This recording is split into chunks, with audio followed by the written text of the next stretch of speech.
कक्षा 10 के विद्यार्थियों, जैसा कि मैंने आपको कल बताया कि सूरदास जी के बाद, सूरदास को पढ़ने के बाद हम लोग सीधे सीधे आएंगे अपने इतिहास पर। हिंदी साहित्य का इतिहास, जो कि आपको दो भागों में पढ़ना है, गद्य खंड में हिंदी गद्य साहित्य का इतिहास और काव्य खंड में हिंदी काव्य साहित्य का इतिहास।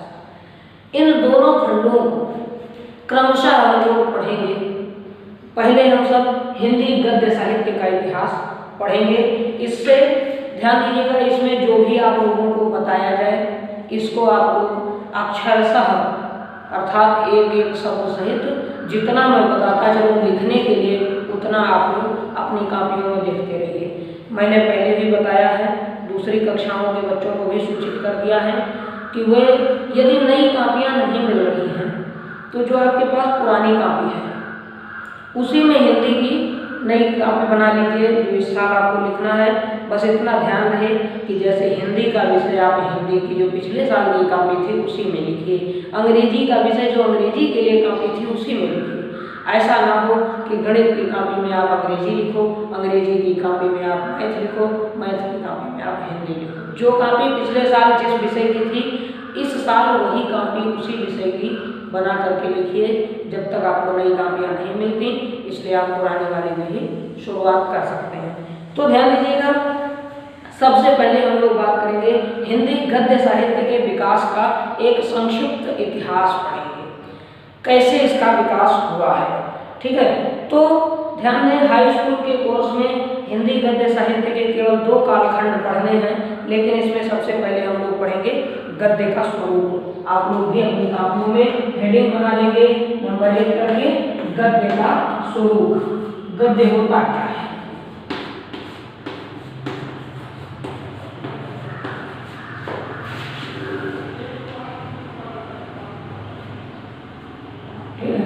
गद्य का स्वरूप। इसमें देखिए, पहले चीज ये जान लीजिए कि दुनिया में जितने भी जीव हैं बोलते सभी हैं, लेकिन सबकी भाषा स्पष्ट नहीं होती। केवल एकमात्र मनुष्य ही ऐसा प्राणी है जिसे भाषा के माध्यम से अपने भाव व्यक्त करने के ढंग ज्ञात है। आप किसी भी जानवर को देख लीजिए, किसी भी जीव को देख लीजिए, या ऐसा कह सकता हूँ हर सजीव वस्तु को देख लीजिए, स्वर सबके पास है, आवाज सब में है, लेकिन वो उस तरीके से अपने भाव नहीं व्यक्त कर सकते। आप किसी पक्षी को देखिए, मोर को देख लीजिए, वो एक ही जैसी आवाज बोलता है, वो रो रहा है कि हंस रहा है पता नहीं चलता, खुश है या दुखी है पता नहीं चलता। आप गाय भैंसों को देख लीजिए, बकरियों को देख लीजिए, एक ही जैसी उनकी आवाज है, किस स्वर में है, किस अवस्था में है, इसका ज्ञान नहीं होता। लेकिन आप हमें देखिए, अपने आप को देखिए, बाकी मनुष्यों को देखिए, खुश हैं तो ठहाका लगाते हैं, दुखी हैं तो रोते हैं, शांत हैं तो चुपचाप बैठे हैं, सीधे सीधे बात कर रहे हैं तो भी हर्ष उत्साह शोक प्रमाद सब झलकता है मनुष्य की बातों से। तो बातों से हम लोग आते हैं अपने बातों को व्यक्त करने के माध्यमों पर। हम अपने भावों को 2 तरीके से व्यक्त कर सकते हैं। एक सरल रूप में जो भी भाव हमारे मन में है उसको हम उसी रूप में ही सीधे सीधे आपके सामने प्रकट कर सकते हैं, यह है। और दूसरा यह होता है कि अपने भावों को, जो हमारे मन में जो भाव हैं उनको थोड़ा बनावटीपन दे करके, कुछ कल्पनाशील करके, कुछ संक्षिप्त करके, आधी बात कहें आधी को छोड़ दें, आप खुद से समझो, कल्पनाओं पर आधारित हो, कुछ बनावटीपन हो, कुछ उसको भाषा की सजावट दे करके कर सकते हैं। तो ये 2 तरीके जो हैं इन्हीं को गद्य और पद्य का नाम दिया गया है। गद्य में आप अपने विचारों को सहज रूप से, सरलता से, स्पष्ट रूप में सामने वाले को बता सकते हैं, जबकि काव्य में आप यह नहीं कर सकते, क्योंकि काव्य लयबद्ध होना चाहिए, छंदबद्ध होना चाहिए। काव्य में बनावटीपन की आवश्यकता है, सजावट की आवश्यकता है, गद्य में ऐसी कोई आवश्यकता नहीं होती है। तो लिखिएगा, आप लोग लिखेंगे, जब लिखने मतलब इसकी हेडिंग बना लेंगे हम लोग कि भाषा हिंदी गद्य का स्वरूप, तो इसमें आप लोग लिखिएगा कि भाषा के माध्यम से मनुष्य अपने विचारों और भावों को 2 प्रकार से व्यक्त कर सकता है, गद्य रूप में तथा पद्य रूप में। मानव अभिव्यक्ति के इन 2 रूपों को क्रमशः गद्य साहित्य और पद्य साहित्य कहा जाता है। गद्य की कहानी, कथा, निबंध आदि के जो प्रकरण हैं सब समाहित हैं जो गद्य में, उसे गद्य का साहित्य कहेंगे, और जो काव्य में समाहित होगा उसे काव्य साहित्य कहेंगे। तो हम लोग पहले बात करते हैं अपने गद्य की। लिखिए, गद्य में क्या अंतर होता है और पद्य में क्या अंतर होता है, इसको भी देख लीजिए। गद्य हमारे दैनिक जीवन में रोजमर्रा में प्रयोग की जाने वाली भाषा है। सुबह सोकर उठने से लेकर शाम को, रात को फिर सो जाने तक जितनी भी बातें हम आपस में करते हैं, जो भी हम अपने क्रियाकलाप करते हुए बोलते हैं, ये सब क्या है, गद्य का रूप है। गद्य जो है दैनिक जीवन में प्रयुक्त होने वाली भाषा है, और इसी भाषा का जो छंदों से बंधा हुआ लय, ताल और संगीत के अनुसार जो रूप बनाया जाता है वही काव्य कहलाता है। तो हम लोग अब देख लीजिए, हम लोग क्या करते हैं, हमेशा गाकर तो नहीं बोलते, कभी गीत गुनगुनाए तो गुनगुनाए, वो भी दूसरे का लिखा हुआ सुन सुना करके, अपनी लिखी हुई चीजें कुछ विशिष्ट व्यक्ति, कवि या लेखक ही ऐसा कहते हैं। तो है क्या कि हम जो दिन भर जो भी अपने दैनिक क्रियाकलाप में भाषा का प्रयोग करते हैं उसे गद्य कहते हैं, और इसी गद्य का छंदबद्ध रूप ही पद्य कहलाता है। तो ये चीज आप लिख लेंगे। इसके बाद दो चीजें और लिखिए, गद्य और काव्य की विषय वस्तु और इसकी भाषा शैली में बहुत अंतर होता है।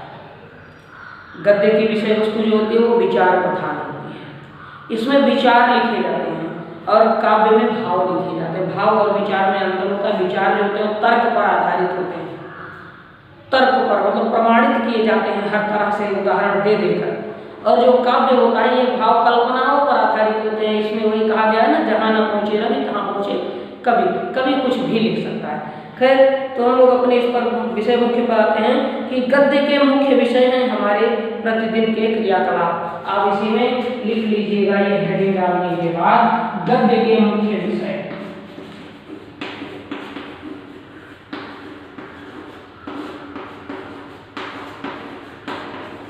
ठीक है, गद्य के मुख्य विषय क्या क्या होते हैं। तो आप लिखिए, हमारे दैनिक क्रियाकलाप, ज्ञान विज्ञान, कथा वर्णन, व्याख्या आदि लिख सकते हैं। इतिहास, कथाएं,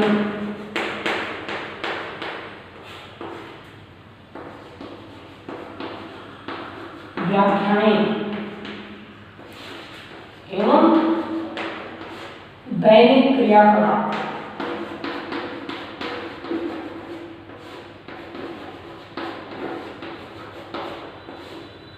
या दैनिक क्रियाएं भी लिख सकते हैं। ठीक है, दैनिक क्रियाकलाप जो आपके हैं ये सभी गद्य के मुख्य विषय हैं, जबकि काव्य के जो विषय होते हैं वो प्रायः काल्पनिक ही होते हैं। फिलहाल हम लोग काव्य के बारे में विशेष अध्ययन काव्य के इतिहास में करेंगे। अभी तो हम लोग केवल गद्य का विषय देख लें। ये गद्य के मुख्य विषय होते हैं। इतिहास की बातें, कहानियाँ, कथाएं, कुछ व्याख्याएं। आप देखिए, काव्य की जब आप व्याख्या करते हो, भावार्थ लिखते हो, वो भी गद्य की रचना, इसीलिए व्याख्याएं कहा गया है। किसी भी चीज की आप व्याख्या करते हो, जैसे देखिए ये जो गद्य साहित्य के इतिहास की मैं व्याख्या कर रहा हूँ, यह भी गद्य ही है। गद्य जो मैं बोल रहा हूँ इसको आप लिखेंगे, यह भी गद्य ही होगा। तो आगे हम इसको और पढ़ते हैं। गद्य में अपने विचारों को भाषा के माध्यम से अभिव्यक्त करना सरल होता है। आप लोग लिख लेंगे कि गद्य में अपने विचारों को भाषा के माध्यम से व्यक्त करना सरल होता है। इसमें कोई कठिनाई नहीं है, कोई बनावटीपन नहीं। जो भी आपको कहना है आप अपनी भाषा को सीधे सीधे लिख सकते हैं। कोई भी व्यक्ति इसका प्रयोग काव्य की अपेक्षा सरलता से कर सकता है। काव्य में करने के लिए बहुत मेहनत लगेगी, एक एक पंक्ति को संवारने में घंटों लग जाएंगे, दिन भर लग जाएगा, या कह सकता हूँ कई दिन लग सकते हैं। लेकिन गद्य में अपनी बात कहने के लिए कोई समय नहीं लगता। आप जो मन में है उसको सीधे सीधे बोल सकते हैं, क्योंकि यह छंदबद्ध नहीं होता, लय ताल से मुक्त होता है। यह एक स्वतंत्र भावपूर्ण नहीं, एक स्वतंत्र और विचारपूर्ण रचना होती है जिसे हम गद्य कहते हैं। तो ये तो था हमारा गद्य का स्वरूप। फिर से एक बार ध्यान से सुन लीजिए। हम लोग लिखते समय लिखेंगे कि भाषा के माध्यम से अपने भावों और विचारों को व्यक्त करने के दो साधन हैं, गद्य और पद्य। ठीक है। फिर अभिव्यक्ति में इन दोनों को हम क्रमशः गद्य साहित्य और काव्य साहित्य भी कहते हैं। गद्य हमारे दैनिक जीवन में निरंतर प्रयोग की जाने वाली भाषा का नाम है। गद्य और काव्य की विषय वस्तु में बहुत अंतर होता है। गद्य के मुख्य विषय हैं इतिहास, कहानियाँ, कथाएं, व्याख्याएं और हमारे दिन भर के क्रियाकलाप, यानी प्रतिदिन के हमारे क्रियाकलाप जो हैं वो भी गद्य के ही विषय होते हैं। गद्य में अपने विचारों को व्यक्त करना काव्य की अपेक्षा बहुत सरल होता है, क्योंकि यह छंदबद्ध नहीं होता। इसमें अपने विचारों को स्वतंत्र रूप में व्यक्त किया जा सकता है। ये तो था गद्य का स्वरूप। अब हम लोग गद्य के महत्व पर चलते हैं। गद्य की क्या विशेषता होती है? ठीक है, अगली हेडिंग में आइए, गद्य की विशेषता।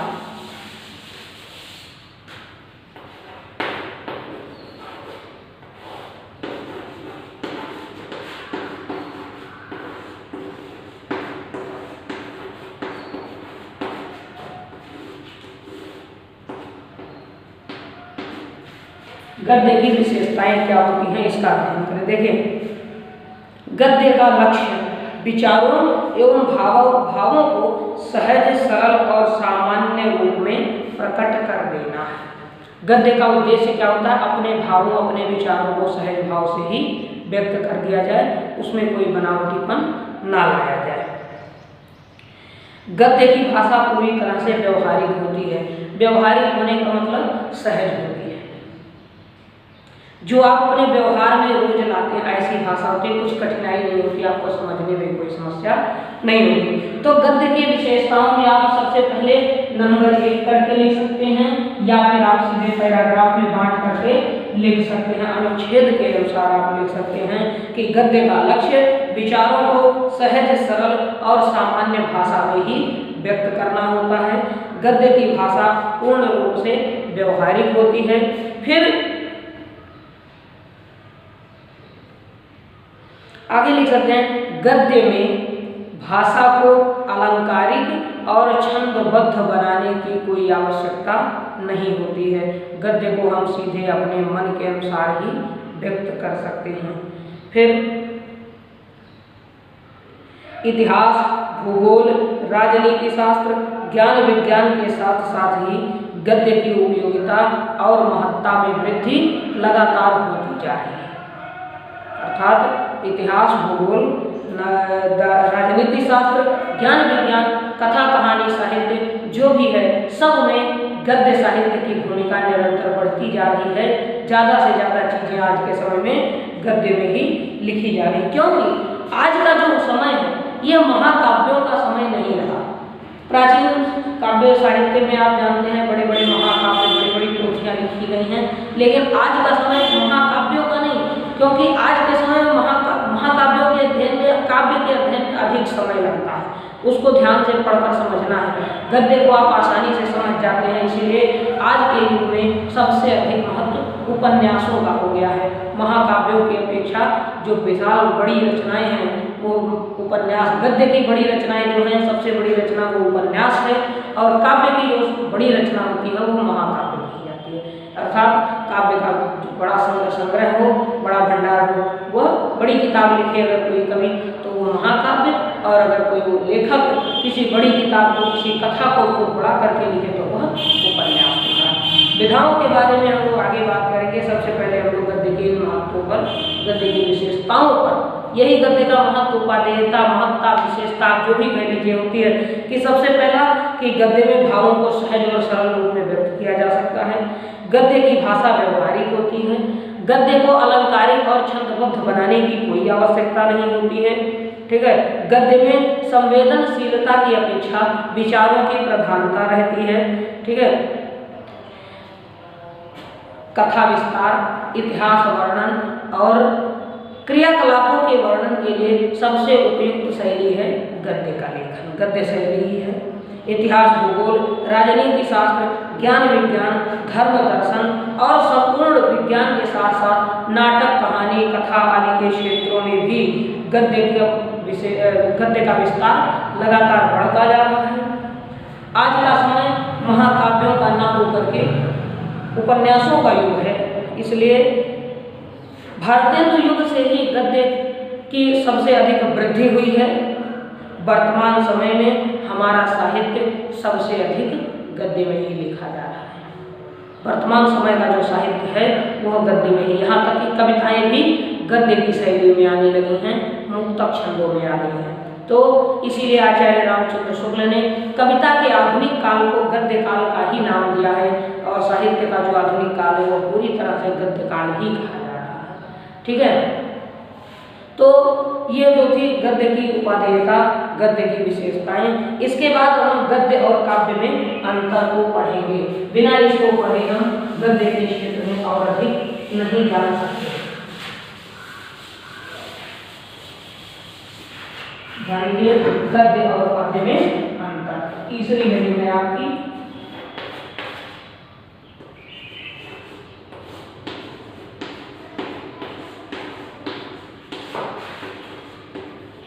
पद्य को भी काव्य कहा जाता है, इसको आप लोग ध्यान में रखिएगा।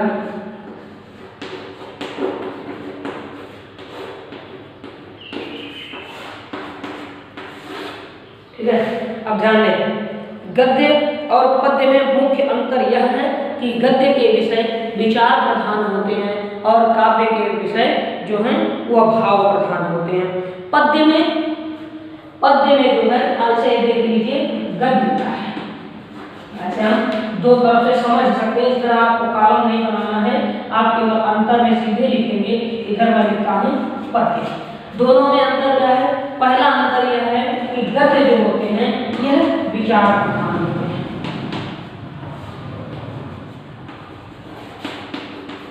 ठीक है, ये विचार प्रधान, यह तर्क प्रधान होते हैं। इनका दूसरा जो गुण है वह है तर्क प्रधान। ये इसमें क्या है, इसका पहला गुण क्या है, ये भाव प्रधान होते हैं पद्य।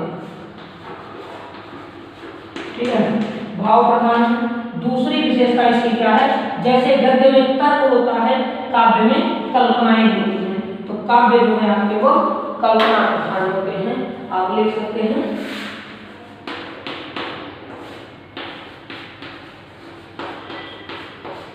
कल्पना प्रधान भी होते हैं काव्य।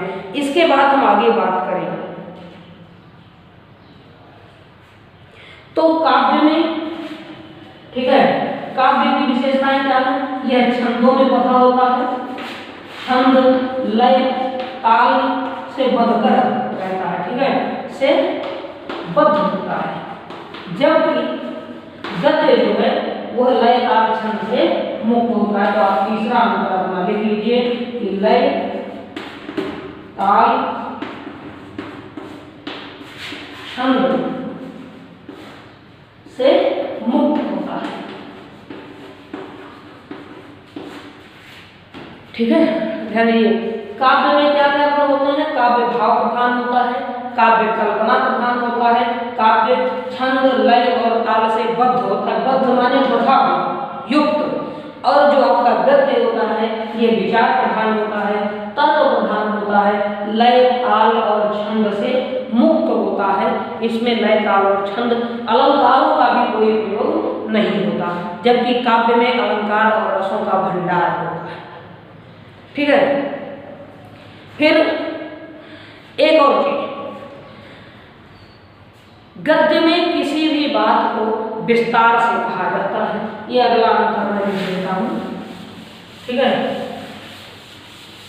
गद्य की बातें विस्तृत होती हैं और काव्य की बातें संकेत में होती हैं। जैसे देखिए, यहाँ चौथा अंतर आपका क्या है गद्य का, कि बातें विस्तृत होती हैं।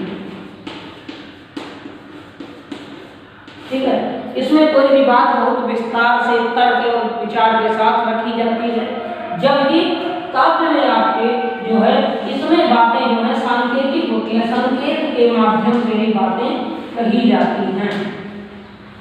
अपने हिसाब से आधी बात बताई जाएगी, आधी आपको खुद से समझ लेना पड़ता है, सांकेतिक। फिर गद्य का पांचवा अंतर क्या होता है? गद्य जो होता है आपका, इसमें सारी बातें पूरी लिखी जाती हैं, अर्थात कोई भी वाक्य अपूर्ण नहीं रहता, पूरे वाक्य पूरे होते हैं, पूर्ण रहते हैं। ठीक है,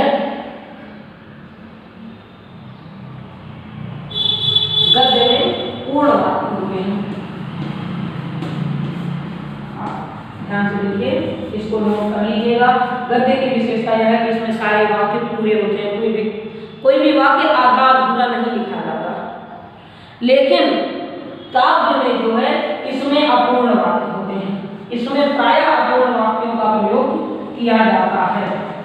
आधी बातें ही बताई जाती हैं, आधी आपको स्वयं से समझ लेना चाहिए। ऐसा काव्य का विधान बनाया गया है। इसमें बातों को कहीं ना कहीं संकेत के माध्यम से व्यक्त कर दिया जाता है, कल्पना के आधार पर या अपनी बुद्धि के आधार पर आप उसको समझ लीजिए। ठीक है। फिर काव्य में सूक्ष्म वर्णन किया जाता है। ठीक है। और गद्य में जो वर्णन होता है वो यथार्थ और तथ्यपरक होता है। उसको भी मैं लिख देता हूँ। आगे हम लोग छठवीं विशेषता लिखने जा रहे हैं गद्य और काव्य की। आप लिखिएगा, छठवां गद्य की विशेषता क्या है? यथार्थ अर्थात वास्तविकता और तथ्यपरक। तथ्य और अर्थात शोध करने के बाद वास्तविकताएं ही लिखी जाती, तथ्यपरक वर्णन होता है। जबकि काव्य में जो है इसमें सूक्ष्म, इसकी छठवीं विशेषता क्या है? सूक्ष्म और सांकेतिक वर्णन भी होता है।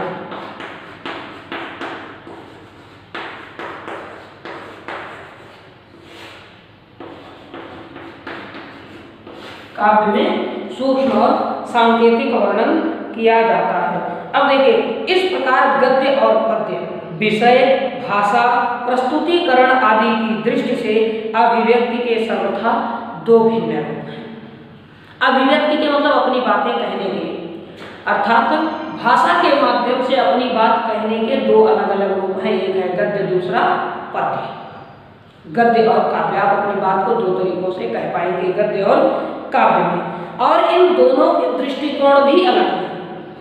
दृष्टिकोण का मतलब एक तरीका ही, इसमें आप अपनी बात को पूरी तरह से सपाट रूप में कह सकते हैं जैसा आप सोचते हैं, लेकिन इसमें आपको अपनी भाषा को बनावटी बना करके कहनी है। गद्य सीधा सरल सपाट होता है, काव्य सांकेतिक, कठिन, कल्पनीय और गूढ़ रहस्यों से युक्त होता है। ये आपका है गद्य और काव्य में अंतर, जिसको आप सभी लोग लिख लेंगे। ठीक है। तो ये था हमारा गद्य के विषय में आज का अध्ययन। पहले हम लोग गद्य का स्वरूप पढ़ेंगे, फिर गद्य की विशेषता पढ़ेंगे, फिर गद्य और काव्य में अंतर करेंगे। इसके बाद हम आएंगे हिंदी का आशय क्या, हिंदी का अर्थ और इसका क्षेत्र। यह आपकी आज की रीडिंग होगी। इसके बाद हम लोग अगली कक्षा में पढ़ेंगे।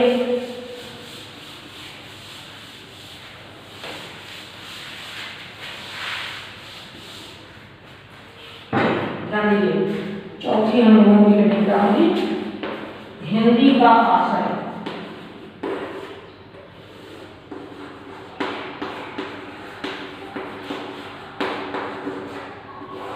आशय का मतलब होता है अर्थ या अभिप्राय एवं क्षेत्र।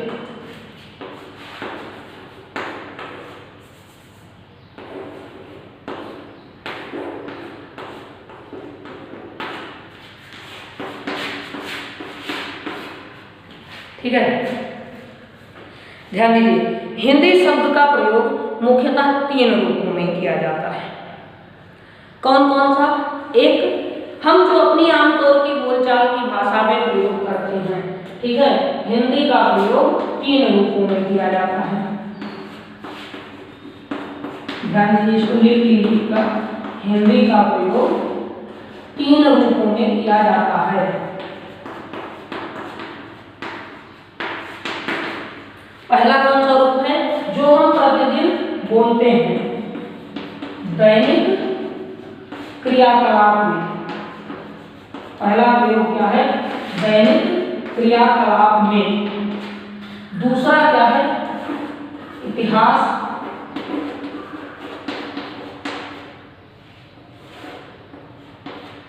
आदि, इतिहास से संबंधित, भूगोल से संबंधित, अन्य विषयों से संबंधित, इतिहास आदि किसी भी अन्य विषय से संबंधित। ठीक है।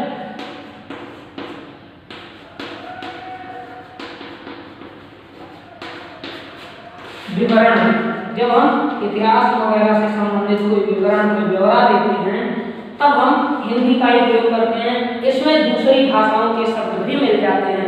वास्तव में रहता तो हिंदी है, लेकिन कुछ शब्द दूसरी भाषाओं के भी हम लेकर के प्रयोग कर देते हैं। इसके बाद जो हमारा है वो तीसरा रूप सबसे शुद्ध जो है शुद्ध साहित्यिक रूप, तीसरा जो है शुद्ध साहित्यिक रूप है। ये हिंदी का 3 रूप होता है जो आप साहित्य में पढ़ेंगे, इसी गद्य की किताब में पढ़ेंगे, ठीक है, शुद्ध साहित्य के रूप में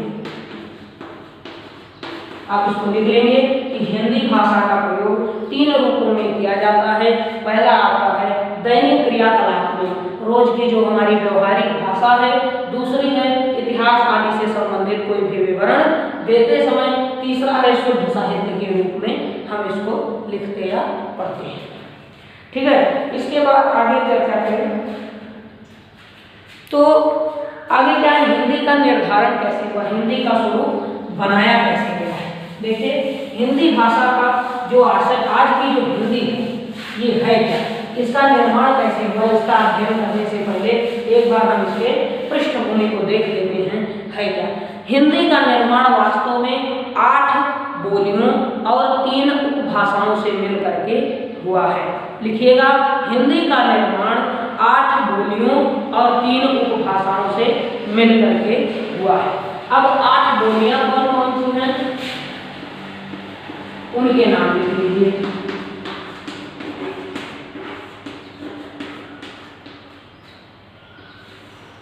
8 बोलियां, ठीक है, लिखिएगा। ब्रजभाषा, खड़ी बोली, बुंदेली, हरियाणवी, ब्रजभाषा, खड़ी बोली, बुंदेली, हरियाणवी,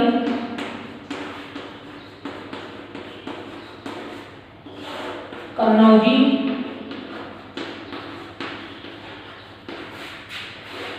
बघेली, भा है बघेली और छत्तीसगढ़ी,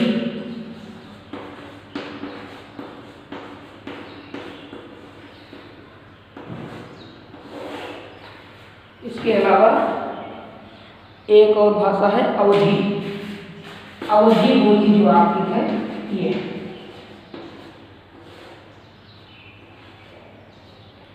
इन 8 बोलियों से मिल करके हिंदी का निर्माण हुआ है।